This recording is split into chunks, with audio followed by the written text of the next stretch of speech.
Hello guys, তো কেমন আছো? আজ আমি তোমাদের কাছে এমন এক শিশুর গল্প শোনাতে চলেছি যার কাছে কোনো কাজই অসম্ভব নয়। সে যে কাজই করে নিজের আত্মবিশ্বাস সেই কাজকে সম্ভব করে তোলে। আমি কথা দিচ্ছি, এই গল্পটি তুমি পুরোটা শুনলে তোমার আত্মবিশ্বাসকে তুমি অবশ্যই বাড়িয়ে তুলতে পারবে। একবার একটি ছোট মেয়ে তার হাতে মাটির পিগি ব্যাংক নিয়ে একটি ওষুধের দোকানে ছুটে গেল। সে সেখানে অনেকক্ষণ দাঁড়িয়ে ছিল, কিন্তু দোকানদার তার দিকে মনোযোগ দেয়নি, কারণ সেখানে প্রচুর ভিড় ছিল। তিনি কয়েকবার দোকানদারকে ডাক দিলেও সেখানে প্রচুর ভিড় থাকায় দোকানদার তার কথায় পাত্তা দেননি। তখন এই মেয়েটি রেগে গিয়ে তার মাটির পিগি ব্যাংকটিকে জোর করে ওই কাউন্টারে রাখে। এরপর দোকানদার ও সেখানে দাঁড়িয়ে থাকা সবাই মেয়েটির দিকে তাকাতে থাকে। দোকানদার মেয়েটিকে জিজ্ঞেস করল, মেয়ে তুমি কি চাও? তাই সে খুব নির্দোষভাবে বলল, আমি একটা অলৌকিক কাজ কিনতে চাই। এ কথা শুনে দোকানদার কিছুই বুঝতে পারল না, সেখানে দাঁড়িয়ে থাকা লোকজনও কিছুই বুঝতে পারল না, সবাই তার দিকে তাকাতে লাগল। তখন দোকানদার তাকে বলল, মেয়ে, অলৌকিক ঘটনা এখানে পাওয়া যায় না। কিন্তু মেয়েটির মনে হলো যে দোকানদার আমাকে মিথ্যা বলছে। তাই মেয়েটি বলল যে আমার পিগি ব্যাংকে অনেক টাকা রয়েছে। কত টাকা চাই বলুন, আমি আজ এখান থেকে অলৌকিক ঘটনা না নিয়ে যাব না।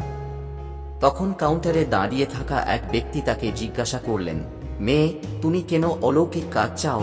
তারপর মেয়েটি তাকে তার গল্প বলল, মাত্র কয়েকদিন আগে আমার ভাইয়ের প্রচণ্ড মাথা ব্যথা হয়েছিল। আমার বাবা মা তাকে হাসপাতালে নিয়ে যান। এরপর কয়েকদিন আমার ভাই বাসায় আসেনি। আমি আমার বাবাকে অনেকবার জিজ্ঞাসা করেছি, কিন্তু তিনি আমাকে কিছু বলেননি। বারবার শুধু বলতে থাকেন কাল আসবে, কিন্তু আমার ভাই এখনো বাড়িতে আসেনি। তখন দেখলাম মা কাঁদছে আর বাবা বলছে আমাদের ছেলের চিকিৎসা ও ওষুধের জন্য যে পরিমাণ টাকা দরকার তা আমার কাছে নেই। এখন কেবল একটি অলৌকিক ঘটনা তাকে বাঁচাতে পারে। তখন ভাবলাম, বাবার টাকা না থাকলেও কি হয়েছে, আমার কাছে তো আছে। তাই আমি এই ওষুধের দোকানে আমার জমানো সমস্ত টাকা নিয়ে এসেছি, যাতে আমি অলৌকিক জিনিস কিনতে পারি।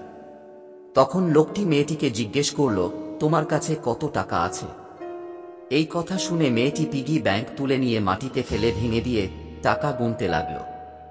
আর সেখানে দাঁড়িয়ে থাকা সবাই তার দিকে তাকিয়ে থাকল।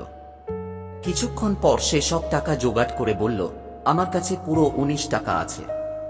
ওখানে দাঁড়ানো লোকটা একটু হেসে বলল, আরে, তোমার কাছে যা টাকা আছে তা দিয়ে অলৌকিক ঘটনা খুব সহজেই কিনতে পারবে। এই কথা শুনে মেয়েটি খুব খুশি হয়ে বলল, চলুন বাবার সাথে আপনার পরিচয় করিয়ে দিই। পরে জানা যায় লোকটি সাধারণ মানুষ নয়। প্রকৃতপক্ষে তিনি একজন মহান নিউরোসার্জন ছিলেন এবং তিনি মাত্র 19 টাকায় তার ভাইয়ের অস্ত্রোপচার করেছিলেন। তার ভাই কিছুদিন পর সুস্থ হয়ে বাড়ি ফিরে আসে।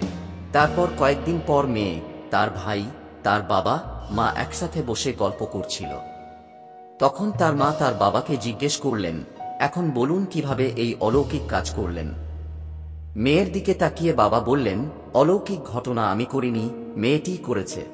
সুতরাং এখানে একটি দুর্দান্ত শিক্ষা রয়েছে যা আমরা সেই ছোট্ট মেয়েটির কাছ থেকে শিখতে পারি। জীবনে কখনো কখনো এমন হয় যে আমরা কোনো পথ দেখতে পাই না এবং আমরা সাহস হারিয়ে ফেলি। তারপর আমাদের ভিতরে এমন একটি শিশু আছে যে কখনো চেষ্টা করতে পিছপা হয় না। তিনি পরাজয় মেনে নিতে প্রস্তুত নন, কারণ তিনি না শব্দটি বোঝেন না। সেই শিশু যার জন্য কিছুই অসম্ভব নয়, কারণ সে প্রতিটি পরিস্থিতিতে চেষ্টা চালিয়ে যায়। আমরা আশা করি এই প্রেরণামূলক গল্পটি তোমাদের পছন্দ হয়েছে। এই গল্পগুলো শুনলে আপনার জীবনে বড় কিছু করার ইচ্ছা বাড়বে। আর এই গল্পগুলি তোমাদের সেই সব বন্ধুদের কাছে শেয়ার করো যাদের জীবনে অনেক বড় হওয়ার স্বপ্ন আছে।